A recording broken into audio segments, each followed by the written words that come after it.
మాజీ ముఖ్యమంత్రి బీఆర్ఎస్ అధినేత కేసీఆర్ రేపు సిట్ విచారణకు హాజరు కానున్నట్టుగా తెలుస్తోంది. రేపు అందుబాటులో ఉంటాను అంటూ సిట్కు కేసీఆర్ సమాచారం ఇవ్వనున్నట్టుగా తెలుస్తోంది. ఇవాళ రాత్రికి లేదా రేపు ఎర్రవల్లి ఫామ్ హౌస్ నుంచి కేసీఆర్ నందినగర్ రానున్నట్టుగా సమాచారం.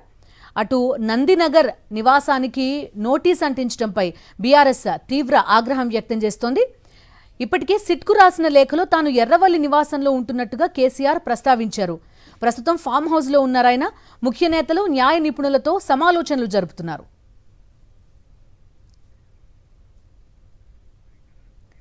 పూర్తి డీటెయిల్స్ అందిస్తారు మా correspondent Vishnu. Erravalli farm house దగ్గర ప్రస్తుతం ఉన్నారు.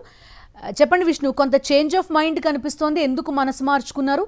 ఎందుకంటే ఎర్రవల్లిలో విచారించాలి అని కోరడం చూసాం మనం. లేదు, రేపు నందినగర్ నివాసానికి వస్తారు అని, అక్కడే అందుబాటులో ఉంటారని చెప్పనున్నట్టుగా తెలుస్తోంది. మీ దగ్గర ఉన్న వివరాలేంటి?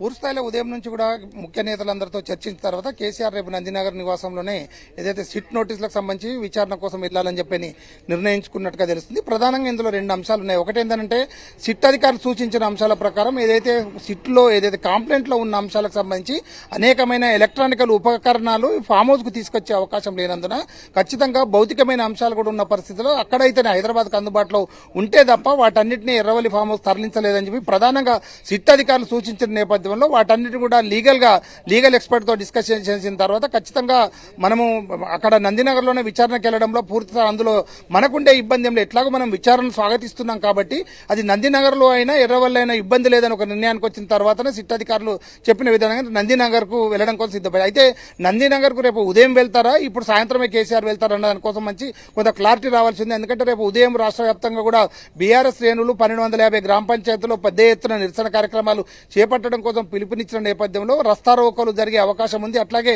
ఉదయమే కనుక ఇక్కడ నుండి కేసీఆర్ ఫామ్ హౌస్ నుంచి బయలుదేరితే దారి పొడుగున ఇబ్బంది ఉండే అవకాశం కనబడుతుంది. కాబట్టి ఈ రోజు సాయంత్రానికే తను అక్కడికి వెళ్లడం కోసం ప్రయత్నం చేస్తున్నట్టుగా తెలుస్తా ఉంది. ముఖ్యంగా చూస్తే అయితే బీఆర్ఎస్ శ్రేణులు గతంలో ఏదైతే కాళేశ్వరం సంబంధించి విచారణకు వెళ్లినప్పుడు ప్రభుత్వం బీఆర్ఎస్ పార్టీ తరఫున ఎలాంటి నిరసనకు సంబంధించి పిలుపునియకపోయినప్పటికీ కూడా స్వచ్ఛందంగా కొన్ని ప్రాంతాల్లో పిలుపునిచ్చడం, కానీ ఈసారి పార్టీ తరఫునే పెద్ద ఎత్తున నిరసనలు చేపట్టాలి, కక్షపూరితంగా కేసీఆర్ ను పై కక్షపూరితంగా వివరించడం కోసమే ఈ ప్రభుత్వం సిట్టును వాడుకుంటుంది. కాబట్టి ఎట్లాగో ఫోన్ ట్యాపింగ్ కేసులో ఎలాంటి రుజువులు లేకపోయినా ఎలాంటి ఆధారం లేకపోయినా కేసీఆర్ ను ఇబ్బంది పెట్టడం కోసమే ప్రయత్నం చేస్తా ఉన్నారు. లీగల్ ప్రొసీజర్ ఫాలో కావట్లేదు. కాబట్టి వీటన్నిటి కూడా ప్రజల్లోకి తీసుకెళ్లాలని చెప్తున్నారు. మరోవైపు మున్సిపల్ ఎన్నికల్లో వస్తున్న సమీపంలో బీఆర్ఎస్ తరఫున ప్రచారానికి ఇబ్బందులు కలిగించే విధంగానే సిట్టు చర్యలు ఉన్నాయని చెప్తున్న ఎదుర్కొంటున్న టైంలో మాకు ఒక ఫ్రీ పబ్లిసిటీ వస్తోంది, మేము దీన్ని పూర్తి స్థాయిలో పొలిటికల్ గా వాడుకుంటాం అన్నట్టుగానే బీఆర్ఎస్ ధోరణి కనిపించింది.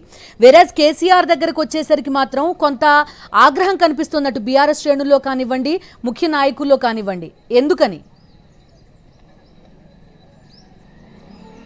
ప్రధానంగా ఇందులో ఏదైతే ఎన్నికలకు ముందు ఫోన్ ట్యాపింగ్ విషయంలో కనుక వస్తే ప్రభుత్వం ఏదైతే సిట్ అధికారులు ఇచ్చిన నోటీసు ప్రకారం వాళ్ళకున్న అంశాలను తీసుకోవడం కోసం అటు కేసీఆర్ అటు కేటీఆర్ను కానీ హరీష్ రావును సంతోష్ రావును విచారించిన సందర్భంలో ఇలాంటి వాతావరణం కనబడలేదు. ఎందుకంటే ఖచ్చితంగా వాళ్ళు అడిగిన ప్రశ్నలకు సమాధానం చెప్తాం, మేమే సిట్ అధికారులు 100 ప్రశ్నలు వేస్తామని చెప్పని చేసిన నేపథ్యంలో పూర్తిగా ఇది ఒక ప్లానెడ్ గా జరుగుతున్నది అని చెప్పని వాళ్ళు క్లియర్ కట్ గా సిట్ అధికారుల ముందు హాజరైన పరిస్థితి. కానీ కేసీఆర్ ను స్వయాన కేసీఆర్ ను పిలిచి సిట్టుకు ముందు పిలవడం పట్ల తెలంగాణలో పెద్ద ఎత్తున కూడా కొంత నిరసనలు వ్యక్తం చేసే అవకాశం కనబడుతుంది. రాష్ట్ర వ్యాప్తంగా కూడా ఈపాటికే రోడ్లపైకి వచ్చి నిరసన కార్యక్రమాలు చేపట్టిన పరిస్థితి అయితే కనబడుతుంది. మొత్తంగా రేపు కేసీఆర్ సిట్టుకు వెళ్తున్న సందర్భంలో రాష్ట్ర వ్యాప్తంగా పెద్ద ఎత్తున నిరసన కార్యక్రమాలు చేపట్టాలి, ప్రభుత్వం చేస్తున్న వైఖరిని ఎండగట్టాలని మాత్రం టీఆర్ఎస్ పార్టీ భావిస్తున్నట్టు తెలుస్తా ఉంది. Bindu. Right Vishnu, thank you. BRS అధ్యక్షుడు కేసీఆర్ నందినగర్ ఇంటికి సిట్ అధికారులు నోటీసులు అంటించడం దారుణమన్నారు బీఆర్ఎస్ నేత ఆర్ఎస్ ప్రవీణ్ కుమార్. ఓ వ్యక్తి ఎక్కడ ఉన్నారో తెలియనప్పుడే పోలీసులు ఇలా ఇంటికి నోటీసులు అంటించాలన్నారు. కేసీఆర్ ఎక్కడ ఉన్నారో మంత్రులకు తెలుసని చెప్పారు. ఇటీవల కొందరు మంత్రులు స్వయంగా వెళ్లి ఆయన్ను పలు కార్యక్రమాలకు ఆహ్వానించారని వెల్లడించారు. మరి పోలీసులకు తెలియదా అని నిలదీశారు ఆర్ఎస్ ప్రవీణ్ కుమార్.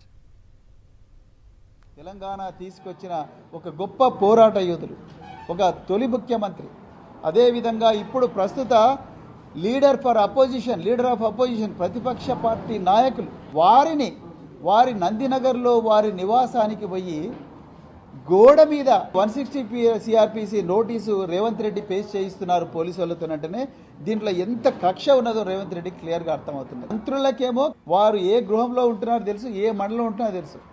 కానీ ముఖ్యమంత్రి హోంమంత్రి అయిన రేవంత్ రెడ్డి కింద పనిచేస్తున్న పోలీసులకు మాత్రం కేసీఆర్ గారు నివాసం ఉంటున్న బంజారా హిల్సే కనిపిస్తూ ఉన్నది, నందినగరే కనిపిస్తూ ఉన్నది. అక్కడ గోడకు అంటించి వచ్చిండ్రు. ఇంతకన్నా దుర్మార్గమైన కక్షపూరిత రాజకీయం ఏమన్నా ఉంటుందా? ఒకసారి తెలంగాణ ప్రజలు ఆలోచించాలి. కాంగ్రెస్ ప్రభుత్వం రజాకార్ల పాలన సాగిస్తోందన్నారు ఎమ్మెల్యే మాధవరం కృష్ణారావు. కక్షపూరితంగా కేసీఆర్ కుటుంబంలో చిచ్చు పెట్టాలని ప్రయత్నిస్తున్నారని మండిపడ్డారు. కాళేశ్వరం, ఫోన్ ట్యాపింగ్, ఈ కార్ వంటి అంశాలతో ప్రజల దృష్టి మరల్చుతూ డైవర్షన్ పాలిటిక్స్ చేస్తున్నారన్నారు. సిట్ నోటీసులకు భయపడేది లేదన్నారు మాధవరం కృష్ణారావు. కేసీఆర్ని ఎన్ని ఇబ్బందులు పెట్టాలి, కుటుంబాన్ని ఇబ్బందులు పెట్టాలి, కుటుంబంలో కూడా చిచ్చులు పెట్టి ఫ్యామిలీని చీల్చే ప్రయత్నం చేస్తూ ఉన్నారు. కాళేశ్వరం అన్నారు, ఫోన్ ట్యాపింగ్ అన్నారు, ఈ కార్ అన్నారు, రకరకాలమైనటువంటి మాటలు చెప్పి ఈ 2.5 ఏళ్లలో ప్రజలకు ఏది చేయకుండా, ప్రజలకు ఇచ్చినటువంటి హామీలు చేయకుండా ఇలా ప్రజలను మోసం చేస్తున్న పార్టీ కాంగ్రెస్ పార్టీ ప్రభుత్వం.